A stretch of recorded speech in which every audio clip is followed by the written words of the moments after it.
Dalam nama Bapa dan Putra dan Roh Kudus. Amin. Selamat pagi Bapak Ibu, Saudara dan Saudari yang dikasihi oleh Tuhan.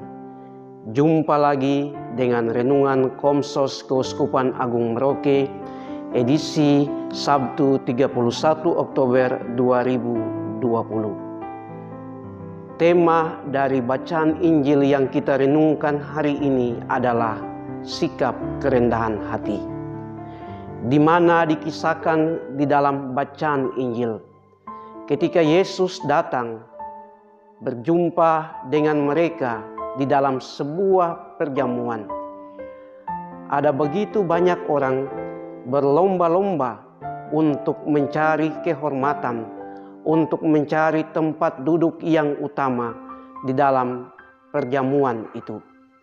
Yesus melihat bahwa ternyata terjadi perubahan tingkah laku yang ada pada mereka yang hadir pada saat perjamuan itu.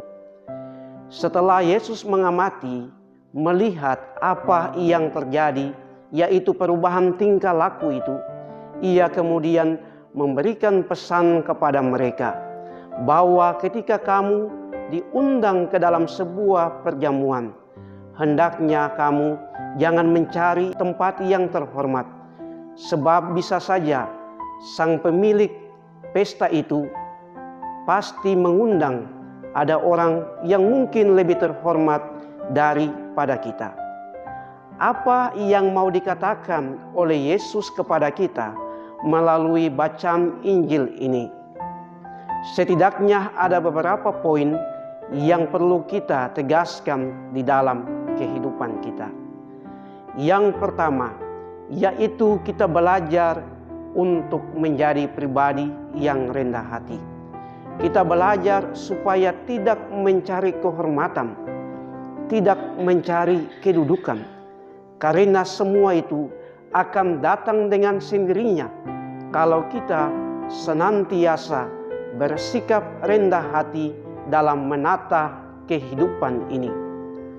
Hal yang kedua, kita belajar dari ilmu padi, yaitu ketika semakin tua maka kita semakin menunduk.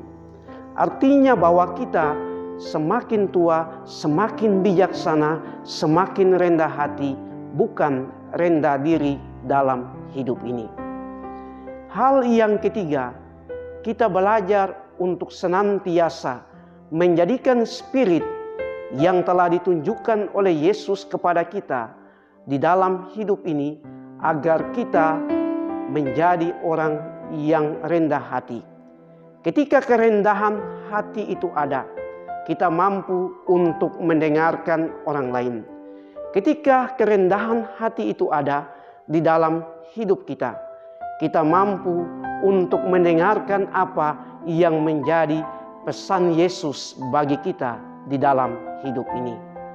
Maka marilah kita belajar di dalam setiap peristiwa kehidupan kita, di dalam setiap peristiwa jatuh bangun kita, kita belajar untuk menjadi pribadi-pribadi yang kuat, yang kokoh, dan yang utama adalah rendah hati.